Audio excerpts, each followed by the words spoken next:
Bueno, hoy comenzamos esta sección, Hernando y yo, comiendo y bebiendo café, porque Te encontré desayunando. no es la posibilidad que tengo, no tengo tiempo. Yo soy el pobre más ocupado de este país. Tú sabes que a los pobres lo que les sobra es tiempo. Le falta dinero, le falta salud, le falta vivienda, le falta de todo, Excepto excepto el tiempo. Pues yo soy el único pobre que le falta tiempo. lo interesante es que tú te califiques de pobre. Que No, porque tú lo eres, soy. con Digo, toda económicamente. con toda no, ni siquiera económicamente, porque tú tienes la vida resuelta en ¿En muchísimas qué cosas. sentido? Bueno, pues desde luego te pasa como a mí, ¿Quieres que te diga que cuánto? tenemos que salir todos los días ¿Tú sabes cuánto se a gastó actividades en el productivas. tratamiento de la metástasis de mi cáncer? ¿Tú sabes cuánto se ha gastado Ajá, hasta ahora? Como claro. 200,000, como $210,000. Bueno, Y le y se debo, resolvió. y O le sea, entonces no debo, eres pobre. y le debo al Anderson Claro. de Houston, le debo como $11,000, $12,000. 16 son, $16,000. Le debo. Pues, Oye, exacto, pero está con ahí, lo eso serían resolviste. como $226,000 cuando... Bueno, pero ¿qué hay de nuevo? Porque a la gente no le interesa que yo le hable de esa vaina. Al final de Pero cuentas, ni a mí te encuentro comiendo y eso. bueno, Y tú porque, dijiste, no, vamos, que yo estoy desayunando y oye, hablando. la comida no puede detener el trabajo. Sí, sí, Y exacto. nosotros lo que estamos trabajando, Mira, además, no estamos haciendo nada que no sea normal entre la gente. sí. La gente se junta en los restaurantes a hablar. En las reuniones de negocio, En en las los reuniones. almuerzos de negocio, por ejemplo, es muy normal. Entonces, Sí. ¿por qué yo no Y uno puedo? hablando y comiendo. ¿Por qué yo no puedo? Tú tomándote tu café. ¿Por qué no podemos hacerlo así? Pero nada, ¿qué hay de nuevo? Mira, Domingo, hay una prehistoria dentro del... Te lo planteo de esta forma. Hay una noticia que vi esta mañana, un análisis probablemente fue, no recuerdo con exactitud el tono que tenía la información, pero hablaba de Y la profundidad. sí, exacto, de una especie de debacle dentro de lo que se califica o se ha llamado la OTAN dentro del PLD, que a partir de la derrota de este mes, eso se ha empezado a desintegrar de algún modo. Yo pienso que todo eso tiene una prehistoria, y es donde yo iba iniciando. Tiene una prehistoria que se desarrolló por lo bajo, como toda prehistoria, uno sin la mayor información, sino que se reduce a la deducción de las cosas que uno puede ir vanando. Pero la historia comienza en un momento determinado a partir de cuando se tiene información específica. Y esa historia se inicia para mí en el 91 cuando Juan Bosch renunció del PLD, que los PLDistas han querido en muchísimos casos negar ese acontecimiento. Yo me he encontrado con PLDistas que dicen que no es verdad que Juan Bosch renunció nunca al PLD, como también niegan que el PLD intentó en algún momento inscribirse en la Internacional Socialista. Y el PRD desde aquí se le opuso y al final no pudieron. Pero bueno, te lo digo en ese sentido y te hablo de ese momento porque en ese momento el argumento de Juan Bosch para irse del partido fue que el partido se había llenado de pequeños burgueses oportunistas que lo que buscaban era escalar socialmente, dicho con otras palabras, con palabras de don Juan, que buscaban escalar socialmente y que no les interesaba otra cosa. Bueno, eso al final se vio. En los gobiernos del PLD eso fue lo que ocurrió. Pero ahora ese grupo parece que empieza con todo lo acontecido desde octubre hasta las elecciones, parece que empieza a descalabrarse. Mira, el Partido de la Liberación Dominicana se formó en el espacio pequeño burgués de la sociedad dominicana. Académicos y estudiantes. Fundamentalmente en ese espacio se formó el Partido de la Liberación Dominicana. Y eso lo sabía Juan Bosch. Pero era en el único espacio que Juan Bosch podía construir al PLD. Porque el PLD tenía que definirse como una alternativa frente a lo que existía si quería definir crecimiento o vocación de crecimiento. Y ocurre que el PRD en ese momento se había homogenizado, había definido un parecido muy grande con la estructura de la sociedad dominicana. Y esa estructura de la sociedad dominicana estaba matizada en principio por el chiripero, por la gente de escasa formación académica y por el trabajador.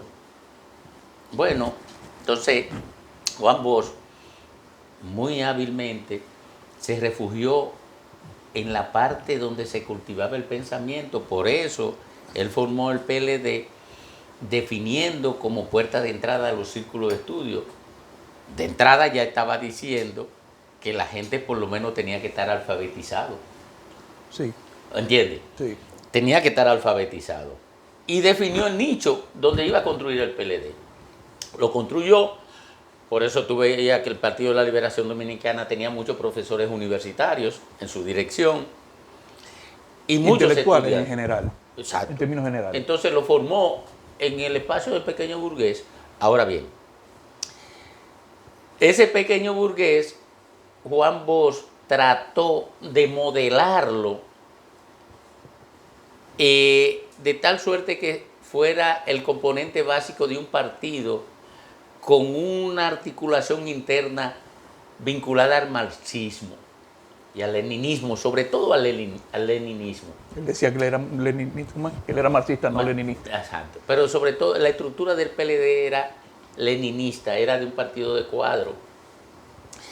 Bueno, cuando el PLD comienza a tener contacto con el poder, que fue en la Cámara de Diputados, cuando se eligieron diputados, Sí.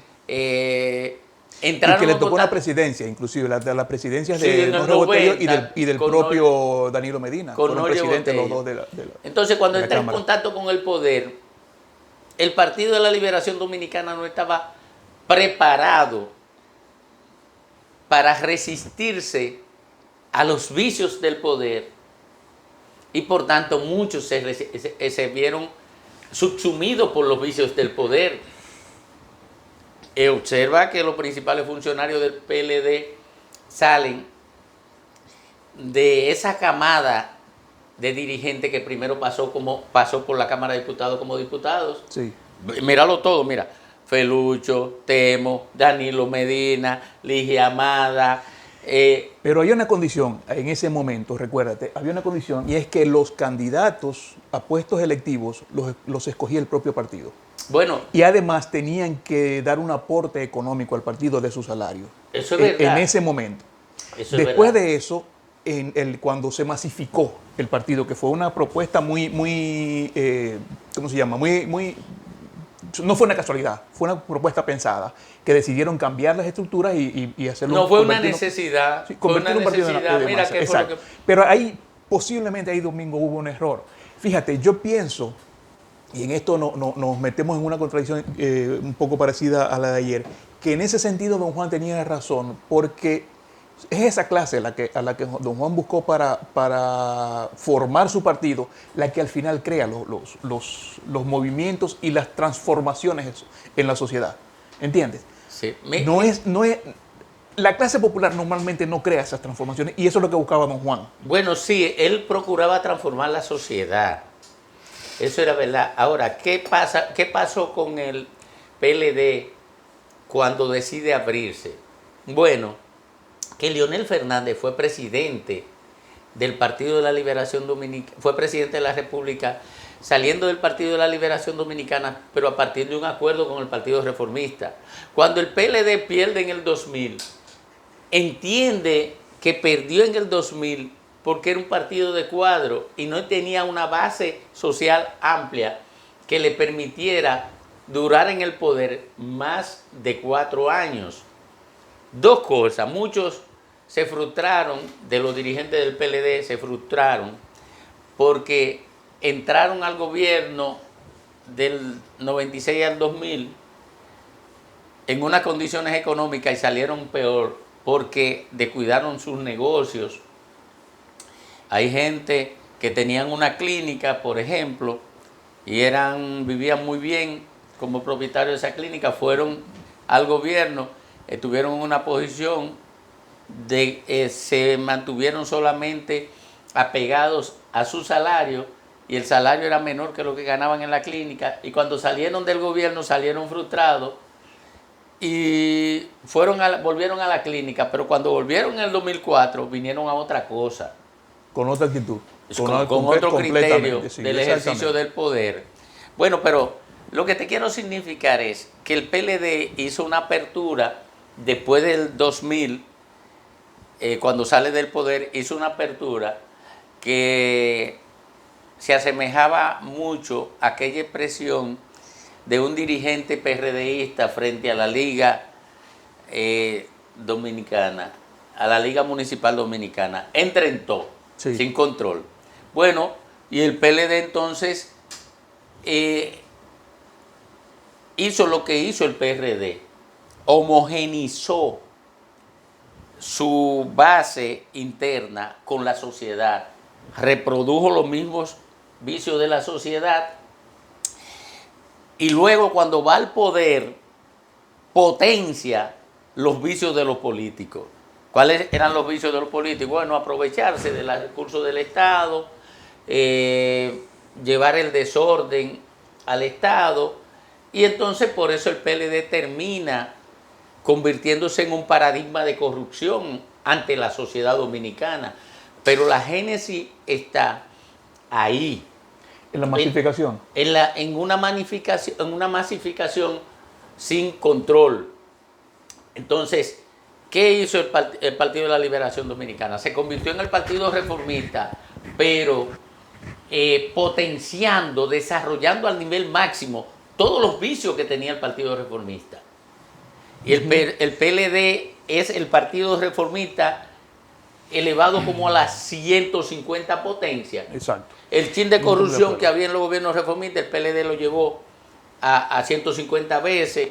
El poco de corrupción que había en los gobiernos del PRD, el PLD lo llevó a 150 veces. Y potenció todo, y los vicios, el desorden, la desorientación, la inequidad. Por eso el PLD propicia el crecimiento económico de manera permanente, pero mientras propicia el crecimiento económico, aumenta la inequidad en República Dominicana. Y se vanagloria de haber reducido en algunos puntos la pobreza, pero reducir la pobreza no es reducir la inequidad.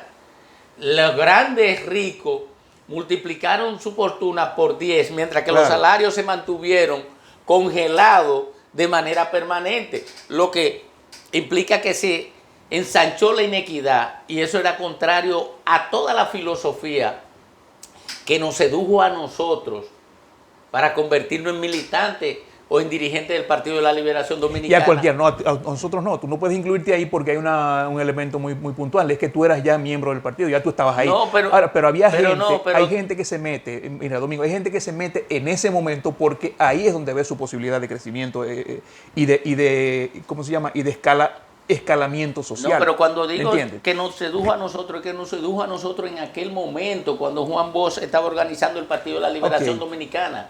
Eso nos sedujo y nos llevó al PLD. Por eso hay gente, por ejemplo, que o se apartaron del partido y se fueron para otro lado, o se salieron de la política, y otros terminamos peleando en el PLD con el propio PLD por el tema de la corrupción.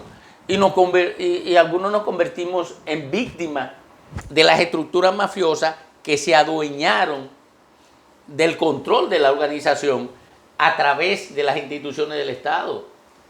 La gente nunca entendió, por ejemplo, por qué mi pleito en Santo Domingo Este es que una estructura mafiosa se adueñó de la estructura del PLD en Santo Domingo Este. Y mira dónde llegaron, incluso mira el nivel que llegaron. A partir del control del espacio de poder de Santo Domingo Este. Exacto. Entonces, cuando yo inicié ese pleito, hace 12 o 14 años, cuando yo inicié o quizá menos, déjame ver, sí, por ahí 14, hace 14 años. Sí.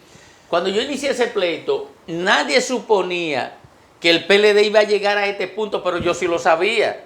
Que ese porque con quien yo tenía ese pleito, había entrado del Partido Revolucionario Dominicano, del que era miembro, con 14 camionetas que había comprado, con 24 camionetas que había comprado con dinero de lavado de narcotráfico y se la había llevado al PLD. Sí. Y entonces yo sabía que eso iba a generar un problema grande al Partido de la Liberación Dominicana, porque eso ocurría en Santo Domingo Este, pero ocurría en decenas de municipios y decenas de demarcaciones donde gente que venía preñada de dinero del crimen organizado entraba a la estructura del PLD, después se le entregaba una estructura del Estado y con eso destruía los liderazgos éticos o los liderazgos que estaban orientados por principios de desarrollo humano, por principios de solidaridad, por principios de equidad o por principios de desarrollo. Y terminaron hasta siendo tratados como héroes nacionales, hasta con días de duelo por su muerte y ese tipo de cosas. Eso es la negación. Hasta ese nivel llegamos. Pero fíjate un detalle. Recuérdate que en el momento en que don Juan queda retirado de la política, ya por razones de salud y por una serie de cosas, el PLD crea la presidencia en funciones, que nunca se usó. Nunca la usaron porque esa presidencia en funciones fue creada exclusivamente para Leonel Fernández y Leonel Fernández no la aceptó nunca. Nunca la asumió. No la aceptó después. No la asumió. Asumió después cuando a don Juan lo declararon presidente ad vitam y el PLD tuvo que buscar un presidente. Entonces ahí Leonel Fernández sí aceptó la presidencia como tal del partido, pero no presidencia en funciones. ¿Entiendes? O sea, el ego de Leonel en ese momento se manifestó y era esa megalomanía que se empezaba a manifestar en ese momento por ese lado de Leonel Fernández, pero además incluso de la gente que está en su entorno, porque se pretendía en ese momento, que incluso lo dijeron, que el PLD sería una fábrica de presidentes, pero a partir de ese momento Leonel Fernández no iba a dejar pasar a más nadie. Si hubiera estado en sus manos, él no iba a dejar pasar a más nadie. Él dejó pasar a Danilo porque no fue que lo dejó pasar, fue que Danilo no lo pudo evitar. Se lo impuso. Exacto, fue que no pudo evitar a Danilo. Digo, varias circunstancias se le impusieron a Leonel, pero yo quiero aclarar lo siguiente. Cuando en el 2000, no, o en el 99, no sé, cuando Leonel Fernández resignó el ser presidente del PLD, fue inteligente, porque el PLD ahí estaba dividido en dos. Un segmento importante lo encabezaba Jaime David Fernández Mirabal, y otro segmento lo encabezaba Leonel Fernández con la alianza de Danilo. Ahí estaban ellos dos. Entonces, en ese congreso se decidió que Leonel presidiera el PLD, pero él no quiso porque ahí se decidió 51-49, por ahí, en favor de Leonel. Entonces era una presidencia frágil. ¿Cuándo Leonel asume la presidencia del PLD? Cuando ya era líder del PLD. Es que el liderazgo, en ese momento que ya el partido está masificado, el liderazgo del PLD tenía mucho que ver con el presupuesto nacional, estaba muy relacionado con el presupuesto nacional. Leonel, desde luego, en ese momento tenía su carisma que le atrajo muchos adláteres, le atrajo mucha gente en el entorno, pero no se puede negar que lo que pasa fundamentalmente en un partido de masas como ese, y donde además vino mucha gente atraída precisamente por eso, por los lujos del poder y por la chulería, este es el hombre que reparte, este es el que firma cheques y este es el que pone y quita. No, pero ese liderazgo se forma también en base a eso. Pero te estoy hablando de un momento en que Leonel Fernández no estaba en el poder. El PLD había salido del poder. Cuando estaba fuera del poder. Fue después del 2000. Pero que era la figura. Ok. Okay. Entonces, era la figura potable en ese momento. Leonel asume el liderazgo del PLD, yo no preciso la fecha, lo asume después que él es líder del PLD. Pero en principio, cuando el PLD estaba mitad, entre Jaime David y él nunca lo quiso asumir. Nunca quiso asumir la presidencia, la asumió después y fue inteligente. Ahí independientemente de su ego, que es un asunto, un análisis personal, independientemente del ego, si era crecido o no, porque todos tenemos ego, pero él lo hizo, me parece, con inteligencia política. Ahí tengo que otorgarle, digamos, esa concepción de valoración positiva, porque él no podía asumir el liderazgo de una organización de la que él todavía no era líder. Entonces, No, pero no era liderazgo, Domingo, era la presidencia. Sí, pero, el presidente no necesariamente tiene que ser el líder del partido. Pero sí, eso es así, pero recuérdate que él iba a sustituir al presidente líder. Sí, O pero sea, el liderazgo... Porque ¿qué es lo que ocurre cuando tú sustituyes a un presidente líder sin tener condiciones ni ser líder? Que hace una presidencia deslucida. Búscala todas en el PRD, en el PRM, en el Partido Reformista.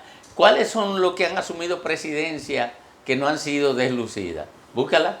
Balaguer, Peña Gómez, Juan Bosch. No, fíjate una cosa. Leonel Fernández. ¿Por qué tú crees que Danilo no asumió la presidencia del PLD ahora? No, fíjate que bueno, pues Danilo ahora mismo está en la presidencia de la República. Es el líder del PLD. Es el líder del PLD, desde luego, pero ese es un liderazgo muy, ¿cómo se llama? Muy anclado en la presidencia de la República. En gran medida. Ahora mismo. Y además la figura que más se conoce. Es la misma figura que más se conoce. Pero ¿con qué carisma o con qué condiciones Danilo es líder de importa, nada? O sea, en un momento determinado ese liderazgo se cae. Bueno, no, puede caerse. Yo pienso que eso va a caer. No, bueno, puede caerse, pero eso es un arburo. Pero sí. Tú puedes... ¿Por qué? Porque yo te digo una cosa. Ahora mismo el líder del PRM es Luis Abinader. ¿Tú crees que paliza? No, a eso es que voy, justamente. No. Lo que te quiero decir es lo siguiente, que se caiga o no se caiga es un arbur. Mira, ahora, no siempre Peña Gómez fue el presidente del PRD y sin embargo siempre fue el líder. Bueno, pero eso es otra cosa. Ese es el mismo ejemplo que te estoy diciendo. No. Leonel pudo haber sido el presidente del PLD sin ser necesariamente el líder, teniendo un liderazgo, como tú dices, que ciertamente era así, dividido entre él y Jaime David en ese momento, y ser el presidente y dejar sencilla y llanamente que ese liderazgo se desarrollara de manera democrática. Fíjate que en ese tiempo, mira, es que estamos como mezclando demasiadas cosas al mismo tiempo, pero fíjate que en ese momento, por ejemplo, le cortaron las alas a José Tomás Pérez. Mira, yo no quiero irme para ahí, para mantener la coherencia de la conversación. Mira, yo digo que alguien que asuma la presidencia de una organización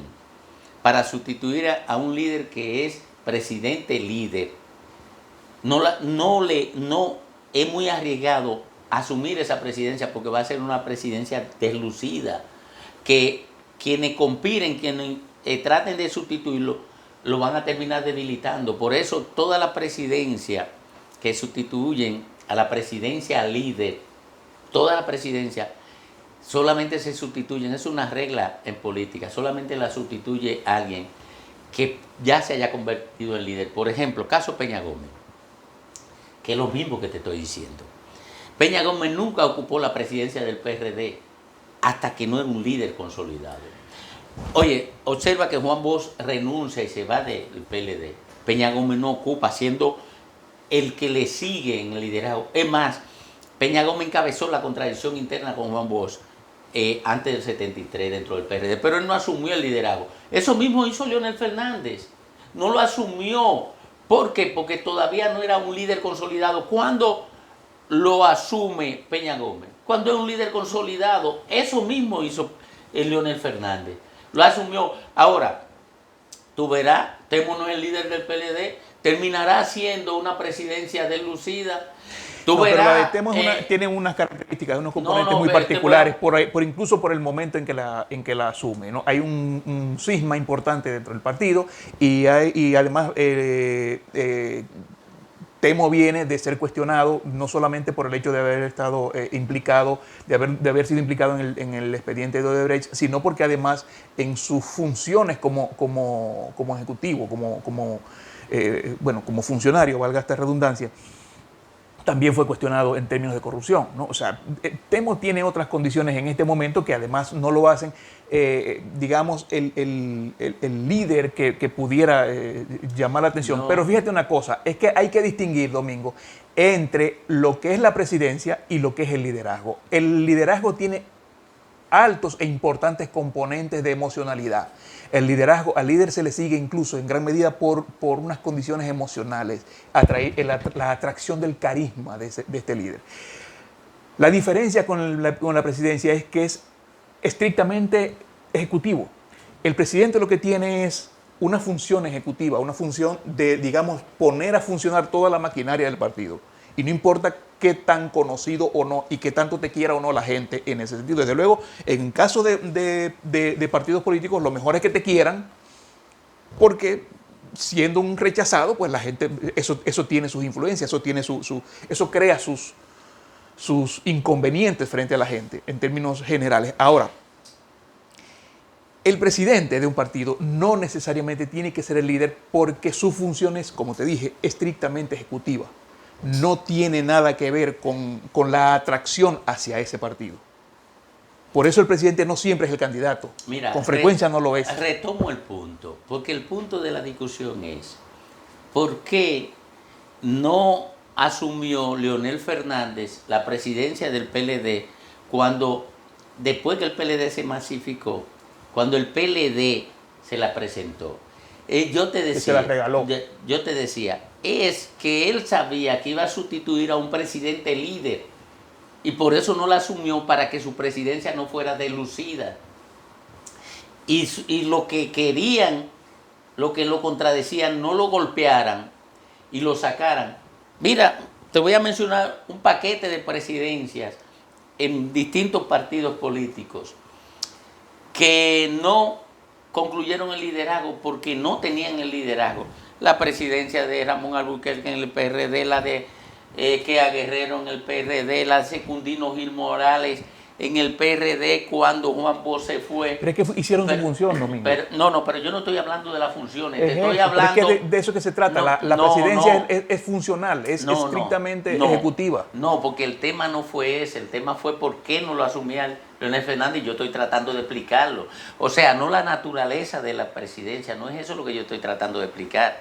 Lo que estoy tratando de explicar es la razón por qué no la asumió Peña Gómez hasta que no se convirtió en líder, y por qué no la asumió Leonel Fernández hasta que no fue el líder. Yo estoy tratando de hacer una abstracción de la naturaleza de esas dos actitudes y por qué en el esquema de la gente que tiene conciencia de lo que es un liderazgo político, no asumen presidencia para sustituir a un presidente líder si ellos no son líderes. Que eso fue lo que hizo Peña Gómez y lo que hizo Leonel. Es que hay un elemento que es diferente en estos dos ejemplos que tú pones, en Peña Gómez y Leonel. A Peña Gómez no se le ofertó. A Peña Gómez hubiera tenido en todo caso que lanzarse a una convención para llegar a la presidencia del partido, sí. Pero hubiera tenido que competir con otra gente dentro del partido. A Leonel se le entregó. Y no la asumió. Espérate, fue el mismo proceso. Yo lo conozco los dos. Se lo ofrecieron sectores de la organización y ellos lo rechazaron. Y lo promovieron. Tenía una importante, tenía una importante contradicción del grupo de Guzmán, liderado ya en ese momento por Jacobo Masluta. No. Fue mucho antes. Fue mucho antes que se dio eso en el PRD. Mucho antes de que Antonio Guzmán fuera candidato. Eso fue en los años 70. Sí, diciendo. Claro que sí fue. Te estoy hablando de que las contradicciones fuertes en el PRD fueron en el 72. En el 72. Cuando se rompe el sí, no, el PLD de Juan Bosch en el 73. Sí.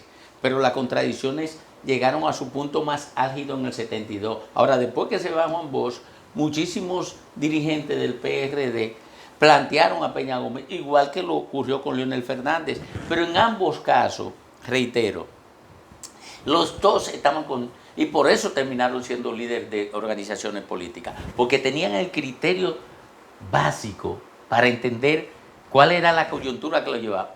Observa que todos los que fueron presidentes en el PRD, sin tener condiciones para ser líder, fueron presidencias efímeras. y el PLD inaugura una primera presidencia efímera, que es la de Temito Clemontá, que independientemente, Hernando, independientemente de las características de Temo, independientemente de las circunstancias que le afectan en términos de imagen ética, no será más que una presidencia efímera. Porque ahora el líder del PLD es Danilo Medina. Efímera y coyuntural. Sí. Es totalmente coyuntural. Bueno, me pregunto por qué precisamente Temo, porque pudo haber sido cualquier otro que no tuviera esos niveles de cuestionamiento en este momento, porque recuérdate que Temo acaba de salir del tema de Odebrecht, fue ¿no? que fue, o sea, Temo. Para eso mismo, para complacerlo, para atraerlo de nuevo, digamos. Te lo explico. Ajá. Mira, Temo tenía los mismos vínculos de Odebrecht que tiene Gonzalo Castillo. ¿Qué fue lo que hizo Danilo Medina? Pero Temo fue juzgado y Gonzalo no. No. Fue metido en el expediente y Gonzalo no. Bueno, ese es un matiz. Eso es un matiz importante. Porque sí, no, yo no digo que no sea importante.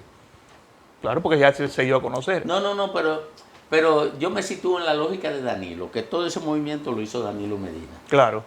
Todos los movimientos lo hizo Danilo Medina. Me sitúo en la lógica de él. Se acusa a Temo, se acusa a Gonzalo, se acusa a Bichara.